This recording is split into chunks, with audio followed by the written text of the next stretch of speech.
नमस्कार फ्रेंड्स, कैसे हैं आप लोग। मैं सुखवीर सिंह अपने सभी फ्रेंड्स का गोल्डन एरा एजुकेशन के इस यूट्यूब चैनल पे आपका स्वागत करता हूं। फ्रेंड्स, हमने अभी तक जो अपनी सीरीज में देख रहे हैं कि जो हिस्ट्री के टॉपिक वाइज टॉपिक हैं उसका हम एनालिसिस कर रहे हैं और ये देख रहे हैं कि कौन से क्वेश्चन आ सकते हैं, कौन से आने की संभावना है या आ चुके हैं, तो उन पर हम चर्चा कर रहे हैं। फ्रेंड्स, आज का जो हमारा टॉपिक है वो मौर्य डायनेस्टी है। कल हमने 16 महाजनपदों को देखा था और उससे जो मेन सवाल थे उन सवालों को देखा, समझा, चर्चा की और उसके बारे में कुछ जानने का प्रयास किया। इसी प्रकार से आज का जो हमारा सेगमेंट है मौर्य जो टॉपिक है, इस पे हम चर्चा करेंगे और देखेंगे कि यहाँ से कौन कौन से सवाल बनते हैं। फ्रेंड्स, मौर्य जो हमारा टॉपिक है काफ़ी बड़ा टॉपिक है, तो यहाँ से बहुत सारे सवाल बनते हैं, लेकिन हमने कुछ चुनिंदा सवालों को चुना है जो आए हैं और आने की संभावना है। क्लियर फ्रेंड्स, तो चलिए स्टार्ट करते हैं। जो हमारा आज का सवाल है पहला, चंद्रगुप्त मौर्य अपने अंतिम समय किस धर्म का अनुयायी हो गया था? क्या चंद्रगुप्त मौर्य अपने अंतिम समय में किस धर्म का अनुयायी हो गया था? तो जो विकल्प हमारे हैं, शैव धर्म, जैन धर्म, वैष्णव धर्म और बौद्ध धर्म। तो फ्रेंड्स, जो इसका राइट आंसर होगा वो जैन धर्म होगा, क्योंकि जो इसकी जानकारी चंद्रगुप्त मौर्य की जानकारी जो मिलती है उसमें जिस समय मगध पर चंद्रगुप्त मौर्य का शासन था या शासन कर रहा था, इसी के समय 12 वर्ष का अकाल पड़ता है, एक लंबा अकाल पड़ता है और जैन धर्म 2 भागों में विभाजित हो जाता है। जैन धर्म 2 भागों में विभाजित हो जाता है और जो चंद्रगुप्त मौर्य होता है ये जैन धर्म को एडॉप्ट कर लेता है और अपने अंतिम समय दक्षिण भारत में जो कर्नाटक है वहां श्रावण बेलगोला की एक पहाड़ी है। कौन सी? यानी दक्षिण भारत में कर्नाटक जो राज्य है वहां श्रावण बेलागोला की पहाड़ी पर चला जाता है और वही सल्लेखना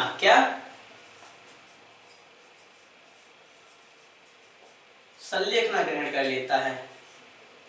तो इस बात से यह क्लियर होता है कि सल्लेखना वही व्यक्ति ग्रहण करता है या सल्लेखना का पालन वही व्यक्ति करता है जो जैन धर्म का अनुयायी होता है। फ्रेंड्स, अगर हम यहाँ सल्लेखना की बात करें तो सल्लेखना एक ऐसी प्रक्रिया है जब व्यक्ति निर्वाण की प्राप्ति करता है केवल और अपने अंतिम समय में मोक्ष की प्राप्ति करता है, तो भूखे रह के बिना अन्न पानी ग्रहण किए अपने शरीर से आत्मा का त्याग कर देता है, अपने शरीर को त्याग कर देता है। तो उस प्रक्रिया को क्या कहा गया है? सल्लेखना कहा गया है।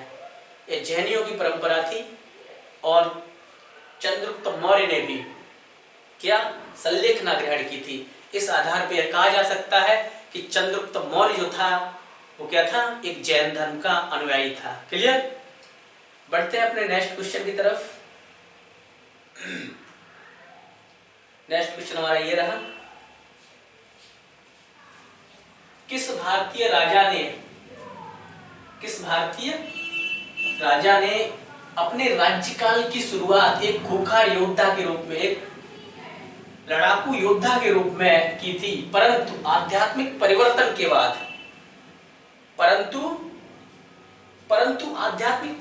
के बाद युद्ध की विनाशता का आभास हुआ। तो फ्रेंड्स, हम इस क्वेश्चन का आंसर देखेंगे, इसके विकल्पों की चर्चा करेंगे। इस पे क्या है कि चंद्रगुप्त मौर्य या विक्रमादित्य या राजा चोल या अशोक। सवाल थोड़ा लॉन्ग जरूर है, लेकिन आपने पढ़ा होगा जब अशोक को हम पढ़ते हैं समझते हैं तो इसमें क्या है, जब अशोक 261 बीसी में कलिंग को विजय करता है और जब 1 लाख लोग मारे जाते हैं, 1.5 लाख लोगों को बंदी बनाया जाता है, तो उसका हृदय द्रवित हो जाता है और वह क्या होता है, अपने आप को पूरी तरह से चेंज कर देता है। क्लियर? तो जो इस क्वेश्चन का राइट आंसर होगा फ्रेंड्स वो क्या होगा? सम्राट अशोक। भारतीय इतिहास में कुछ ही ऐसे चुनिंदा शासक हुए हैं जिन्हें सम्राट कहा जाता है। जैसे एंशिएंट हिस्ट्री की बात करते हैं तो अशोक के नाम के आगे सम्राट अशोक लगता है, और मिडोल भारत में, मिडोल हिस्ट्री में अकबर महान। क्लियर? तो इन चीजों को क्या है, जब 261 बीसी में कलिंग विजय करता है, कलिंग विजय करता है, और इसमें क्या 1 लाख लोग मारे जाते हैं और इतने लोग बंदी बना लिए जाते हैं, इतने लोग 1.5 लाख लोग बंदी बना लिए जाते हैं। तो यहीं से प्रभावित हो जाता है और अपने आप को पूरी तरह चेंज कर लेता है और बौद्ध धर्म को अडॉप्ट कर लेता है। एक उपगुप्त नाम का एक भिक्षु है, जैनियों के जो ग्रंथ हैं, सॉरी बौद्धों के जो ग्रंथ हैं उसमें इस बात का उल्लेख मिलता है कि दीपवंश और महावंश में इस बात की जानकारी मिलती है, जो बौद्धों के पवित्र ग्रंथ हैं, कि अशोक ने बौद्ध धर्म ग्रहण कर लिया था। Clear friends? तो जो खूंखार योद्धा से एक आध्यात्मिक जो परिवर्तन हुआ वो अशोक के अंदर हुआ था। बढ़ते हैं नेक्स्ट क्वेश्चन की तरफ। देवानाम प्रिय के नाम से कौन विख्यात था? देवानाम प्रिय के नाम से कौन विख्यात था? तो चंद्रगुप्त मौर्य, हर्षवर्धन, या समुद्रगुप्त, या सम्राट अशोक। तो फ्रेंड्स जो इसका राइट आंसर होगा, इस क्वेश्चन का जो राइट आंसर होगा वो हमारा राइट आंसर क्या होगा? अशोक। अशोक को ही जब अशोक धम्म का प्रचार करता है, पालन कराने की बात करता है, तो इसी समय अशोक को देवानाम प्रिय कहा गया है। जब अशोक कहता है अपौसिन में बहु कायते दया दाने सोचे साधवे माधवे चापी, ये अशोक का धम्म कहता है कि ऐसा धम्म था जहां गुरुजनों का पालन किया जाए, माता पिता की सेवा की जाए, अपने से बड़ों की आज्ञा का पालन किया जाए, पशु पक्षियों पर दया की जाए, जीवों के साथ हिंसा न की जाए। तो ऐसे में सम्राट अशोक जब कलिंग युद्ध विजय करता है, कलिंग युद्ध का जो उल्लेख 13वें शिलालेख में मिलता है, तो वहां इस बात का उल्लेख किया गया है कि देवानाम प्रिय प्रियदर्शी, और इस बात का उल्लेख अशोक के अभिलेखों में मिलता है। Clear friends? यह इसका उपनाम था देवानाम प्रिय, अर्थात देवों का प्रिय। बढ़ते हम अपने नेक्स्ट क्वेश्चन की तरफ। चंद्रगुप्त मौर्य ने अपने अंतिम दिन कहां गुजारे थे? चंद्रगुप्त मौर्य ने अपने अंतिम दिन कहां गुजारे थे? तो विकल्प देखते फ्रेंड्स, श्रावण बेलगोला, या काशी, या पाटलिपुत्र, या उज्जैन। तो इसका जो राइट आंसर होगा वो ए सही होगा, यानी कि श्रावण बेलगोला। जो चंद्रगुप्त मौर्य है, चंद्रगुप्त मौर्य था, वो है मौर्य साम्राज्य का संस्थापक था। चंद्रगुप्त मौर्य मौर्य साम्राज्य का संस्थापक था और महान शासक था। 322 बीसी में, 322 से 23 बीसी में, 323 बीसी में मौर्य डायनेस्टी, मौर्य एम्पायर की स्थापना करता है चाणक्य के सहयोग से। महान कार्य किए, समस्त उत्तर भारत पर इसने अपना कब्जा किया और दक्षिण के लगभग आधे भूभाग पर इसके साम्राज्य मिला। इसका एरिया अराकोसिया, जेड्रोसिया, पेरोपनिस्डाई, ये 4 प्रांतों से दहेज में मिले थे। समझ रहे हैं ना? ये 4 प्रांतों से दहेज में मिले थे। काबुल कंधार तक उसका शासन था। तो दक्षिण भारत, भारत में जो एंशिएंट भारत में सबसे पहला अगर किसी का साम्राज्य विस्तारित ना हुआ तो चंद्रगुप्त मौर्य का था। और यह अपने शासन के अंतिम वर्षों में श्रावण बेलगोला की पहाड़ी पर चला गया और वहीं इसने संलेखना के द्वारा अपने शरीर त्याग दिया। Clear friends? तो बढ़ते हैं अपने नेक्स्ट क्वेश्चन की तरफ। ये रहा, अशोक ने किस बौद्ध साधु से या भिक्षु से प्रभावित होकर बौद्ध धर्म ग्रहण किया था? अशोक ने किस बौद्ध साधु से प्रभावित होकर बौद्ध धर्म अपनाया था? तो विकल्प देखिए, विष्णुगुप्त, ब्रह्मगुप्त, बृहद्रथ और उपगुप्त। तो जो बौद्धों के ग्रंथ हैं, दीप वंश, महावंश, उस बात में इसका उल्लेख मिलता है कि अशोक ने उपगुप्त नाम के भिक्षु से बौद्ध धर्म को ग्रहण किया और उससे बौद्ध धर्म की शिक्षा ग्रहण की थी। क्लियर? तो जो इसका राइट आंसर होगा वो डी होगा, यानी उपगुप्त नाम का भिक्षु था। क्लियर? बढ़ते हैं अपने नेक्स्ट क्वेश्चन की तरफ। अशोक के अभिलेखों को पढ़ने वाला प्रथम अंग्रेज कौन था? अशोक के अभिलेखों को पढ़ने वाला प्रथम अंग्रेज कौन था? दरअसल अंग्रेज जो था, जो इसमें देखिए John tower, fan Thaler, James Prinsep या हैरी स्मिथ। तो फ्रेंड्स, जो अशोक के अभिलेख थे वो 4 भाषाओं में लिखे, 4 लिपियों और भाषाओं में लिखे गए। ब्राह्मी, खरोष्टी, ग्रीक, आर्माइक। समझ रहे हैं ना? इन 4 लिपियों में और भाषाओं में इसके जो अभिलेख थे वो लिखे गए। अनेक विद्वानों ने पढ़ने का प्रयास किया लेकिन वो सफल नहीं हुए। लेकिन जो जेम्स प्रिंसेप नाम का एक अंग्रेज था 1837 में, यह क्या करता है, अशोक के अभिलेखों को सबसे पहले पढ़ने में सफल होता है। तो यही पूछा है कि अशोक के अभिलेखों को पढ़ने वाला प्रथम अंग्रेज कौन था? तो जेम्स प्रिंसेप था। Clear friends? बढ़ते अपने नेक्स्ट क्वेश्चन की तरफ। ये रहा, कलिंग राज्य भारत में कहां स्थित है? कलिंग राज्य भारत में कहां अवस्थित है? दरअसल जो कलिंग था, जब सम्राट अशोक कलिंग की विजय करता है, यानी 273 में शासन ग्रहण करता है, और उसके बाद ये 261 बीसी में कलिंग पर आक्रमण करता है। क्या?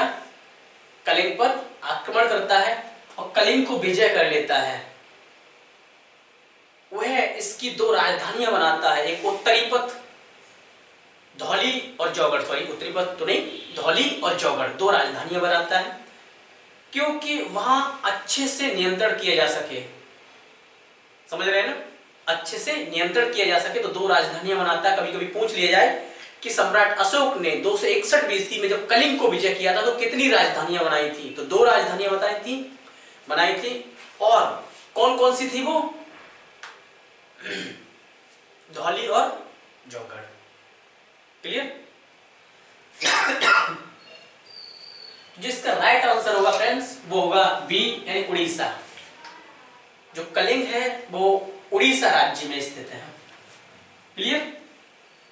बढ़ते हैं अपने नेक्स्ट क्वेश्चन की तरफ। ये देखिए, वह मौर्य राजा कौन था जो अमित्रघात के नाम से जाना जाता था? क्या फ्रेंड्स? वह मौर्य सॉरी फ्रेंड्स, वह मौर्य राजा जो अमित्रघात के नाम से जाना जाता था। दरअसल जो अमित्रघात की बात कर रहा है, ये विकल्पों में देखें तो बिंदुसार, दशरथ या सनिलोक या बृहद्रथ। तो फ्रेंड्स, इसका जो राइट आंसर होगा ना, यूनानी ग्रंथों के अनुसार, जो यूनानियों के जो ग्रंथ हैं उसमें जो साक्ष्य मिलते हैं उसमें कौन होगा? बिंदुसार राइट आंसर होगा। फ्रेंड्स, जो अमित्रघात है ना, इसका जो अर्थ है शत्रुओं का नाश करने वाला। शत्रुओं का नाश करने वाला। जो बिंदुसार था चंद्रगुप्त मौर्य का पिता, जो बेटा था, चंद्रगुप्त मौर्य का बेटा था और अशोक का पिता था। ये इसने साम्राज्य विस्तार तो नहीं किया लेकिन उसने घटाया भी नहीं। जो पिता की विरासत थी उसे बनाए रखा, ये अपने पिता की विरासत को बनाए रखा, लेकिन इसने कुछ कार्य किए।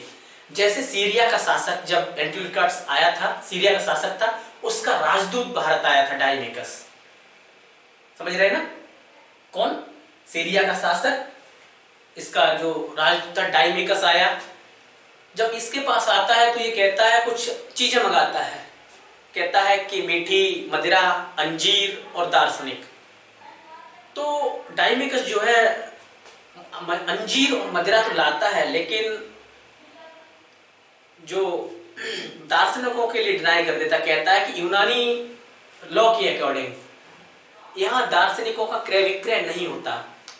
इसी तरह मिस्र के शासक फिलाडेल्फस का राजदूत भी डायोनिसियस आया था इसके दरबार में। तो कभी कभी बिंदुसार से ये सवाल पूछ लेता है कि मिस्र का शासक जो फिलाडेल्फस आया, इसका जो राजदूत था, मिस्र का शासक का जो राजदूत फिलाडेल्फस था, फिलाडेल्फस का जो राजदूत था डायोनिसियस, ये इसके बारे में पूछ लेता है। मिस्र के शासक सीरिया जो था, इसके शासक के बारे में पूछ लेता है। तो ये चीजें यहां से बनती है, लेकिन इसे अमित्र घात कहा गया यूनानी ग्रंथों के अकॉर्डिंग। क्लियर? राइट आंसर क्या होगा? ए। बढ़ते हैं अपने नेक्स्ट क्वेश्चन की तरफ। ये देखिए, मौर्य साम्राज्य के पतन का मुख्य कारण था, क्या अशोक का धम्म था, या अशोक के उत्तराधिकारियों की निर्बलता, या केंद्रीय प्रशासन, या सेना में कमी कर देना? तो फ्रेंड्स, जो राइट आंसर इसका देखा जाए, जब हम मेंस की दृष्टि से देखें, जब पीसीएस या यूपीएससी का जब मेंस लिखेंगे, तो इसमें तो लगभग सभी कारण मिल रहे हैं कि कुछ विद्वान हैं, जो इतिहासकार हैं, कहते हैं कि अशोक का धम्म भी इसके लिए जिम्मेदार था, कि अशोक ने धम्म का प्रचार किया था, सेना में कोई उतना इंटरेस्ट नहीं लिया, इसने प्रशिक्षण नहीं दिया, ठीक है ना, सेना में प्रशिक्षण नहीं दिया, अनेक ऐसी थी, औजार हथियार काफी चीजें थी, सुधार नहीं किए, घोड़ा घोड़े का, और उत्तराधिकारियों की निर्बलता भी थी कि ये विलासी प्रवृत्ति होते जा रहे थे, इतना इंटरेस्ट नहीं ले रहे थे, और प्रशासन भी केंद्रीकरण था कहीं कहीं, तो ठीक से ध्यान नहीं दे पाया, नीचे की जानकारी नहीं मिल पाई, और सेना में कमी कर देना, ये तो नहीं है। लेकिन जो मुख्य कारण फ्रेंड्स इसका वनडे के एग्जाम के हिसाब से होगा, वो अशोक के उत्तराधिकारियों की निर्बलता होगा, यानी आंसर हमारा क्या होगा? बी राइट आंसर होगा। क्लियर? क्या बी राइट आंसर होगा? बढ़ते हैं नेक्स्ट क्वेश्चन की तरफ। ये देखिए, किसने सर्वप्रथम सौराष्ट्र में, यानी गुजरात प्रांत के सौराष्ट्र में सुदर्शन झील का निर्माण कराया था? तो विकल्प देखिए, चंद्रगुप्त मौर्य, रुद्रदामन, कुमारगुप्त और स्कंदगुप्त। तो सुदर्शन झील के बारे में कहा जाए तो इसका निर्माण जो कराया था चंद्रगुप्त मौर्य ने कराया था, चंद्रगुप्त मौर्य ने कराया था। यह सुदर्शन जो झील थी वो पलासिनी, बिलासिनी और सिकता, इन 3 नदियों को मिलाकर पानी को इकट्ठा किया गया और उसके बाद सुदर्शन झील का निर्माण हुआ था। क्लियर? बाद में जब इस झील टूटती है तो उसका पुनर्निर्माण रुद्रदामन कराता है। जो इसका जानकारी, जो इसकी जानकारी में कहां से मिलती है? रुद्रदामन का जूनागढ़ अभिलेख।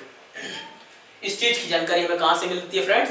रुद्रदामन का जूनागढ़ अभिलेख। और उसके बाद इसका पुनर्निर्माण कराता है अशोक का जो गवर्नर था तुसास, वह इसका पुनर्निर्माण कराता है, संरक्षण कराता है। और उसके बाद स्कंदगुप्त का जूनागढ़ अभिलेख में भी इस बात का उल्लेख मिलता है कि स्कंदगुप्त ने भी इसकी मरम्मत कराई थी। क्लियर? पूछ लिया जाए कभी कभी, पीसीएस में एक बार पूछा था कि सुदर्शन झील का पुनर्निर्माण किस किस शासकों ने कराया? तो रुद्रदामन ने कराया, सम्राट अशोक ने कराया, स्कंदगुप्त ने कराया। क्लियर? और बनवाया किसने था? चंद्रगुप्त मौर्य ने। तो बढ़ते अपने नेक्स्ट क्वेश्चन की तरफ। ये देखिए, किस ग्रंथ से पता चलता है कि अशोक कश्मीर का संस्थापक था? तो कश्मीर है आज का, उसका संस्थापक अशोक था। इस बात का उल्लेख कहां से मिलता है? दिव्यावदान से, महावंश से, दीपवंश से, या राजतरंगिणी? तो फ्रेंड्स, जो इसका राइट आंसर होगा वो डी राइट आंसर होगा, क्योंकि जो कल्हड़ थे, कल्हड़, इनका ग्रंथ है राजतरंगिणी, जो 11वीं सदी ईस्वी में लिखा गया है। 11वीं ईस्वी में लिखा गया है। इसमें उल्लेख मिलता है राजतरंगिणी में, कल्हड़ ने उल्लेख इस बात का किया है कि कश्मीर जो है इसकी स्थापना और इसका संस्थापक जो था वो अशोक था। क्लियर फ्रेंड्स, बढ़ते हैं नेक्स्ट क्वेश्चन की तरफ। सांची के स्तूप में किसकी अस्थियां हैं? सांची के स्तूप में किसकी अस्थियां हैं? तो बुद्ध की या देवदत्त की या सारीपुत्र या मोगलायन की या इसमें से कोई नहीं। तो फ्रेंड्स जो इसका राइट आंसर होगा वो ए होगा, महात्मा बुद्ध की अस्थि कलश है, इसमें अस्थियां हैं। दरअसल स्तूप क्या होता है? स्तूप एक थुआ होता है जहां किसी व्यक्ति के अवशेषों को दबाया जाता है, दफन किया जाता है, उसके जो अवशेष मृत अवशेष होते हैं उन्हें रखा जाता है। क्लियर ना?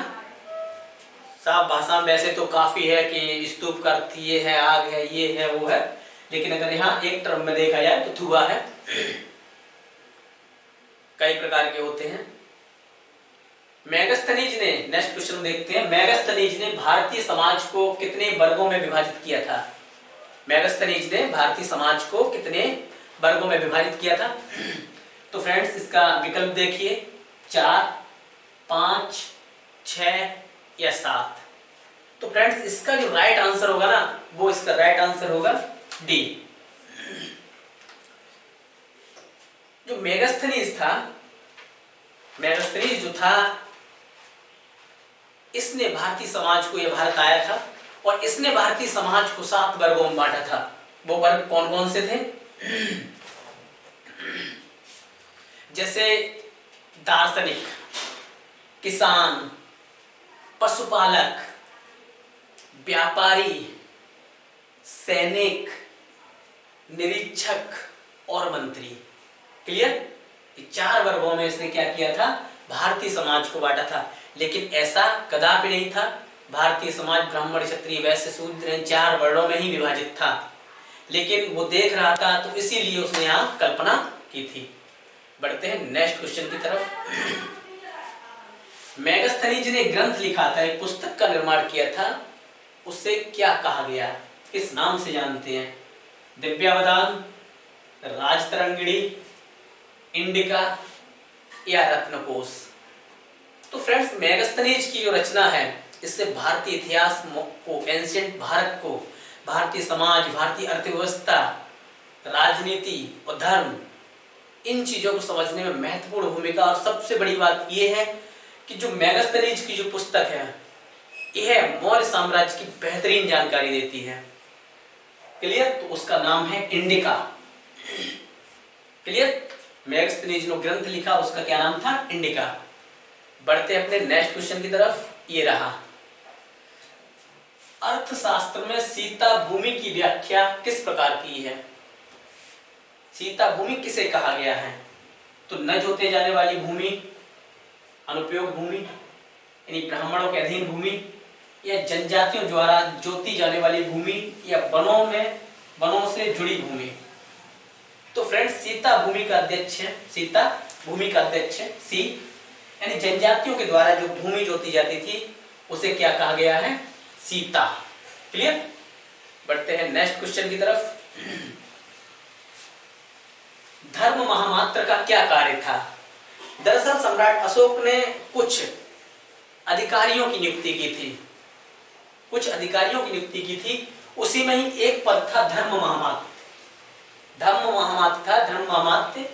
तो इसका कार्य क्या था? क्या बौद्ध धर्म का प्रचार करना था? क्या मठाधीश के कर्तव्य था?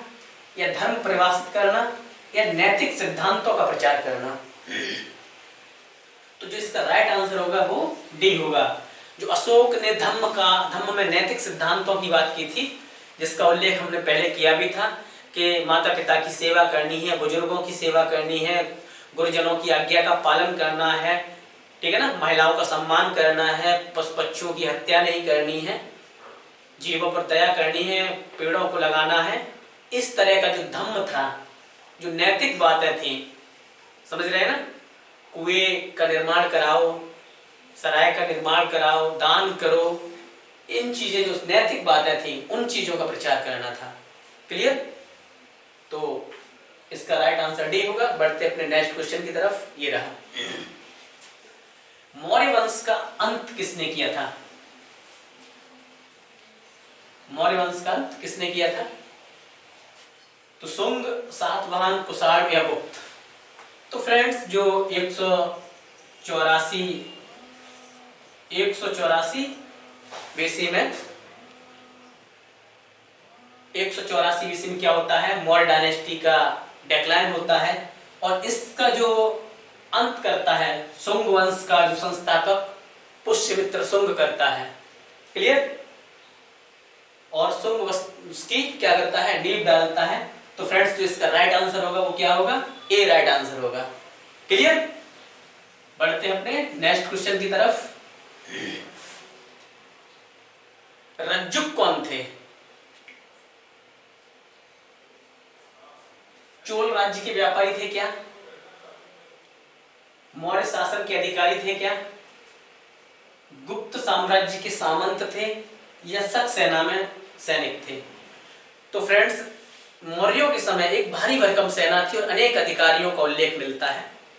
तो उसी में क्या ये क्या थे? मौर्य शासक के अधिकारी थे रज्जुक। क्लियर? ये क्या करते थे? ये निरीक्षण किया करते थे। क्लियर? बढ़ते हैं नेक्स्ट क्वेश्चन की तरफ। सारनाथ स्तंभ किसका उदाहरण है? सारनाथ स्तंभ किसका उदाहरण है? विकल्प देखते हैं।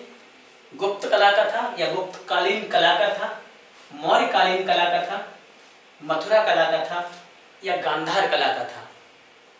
तो फ्रेंड्स जो इसका राइट आंसर होगा वो मौर्य कालीन कला का उदाहरण है, सारनाथ का जो स्तंभ है। क्लियर?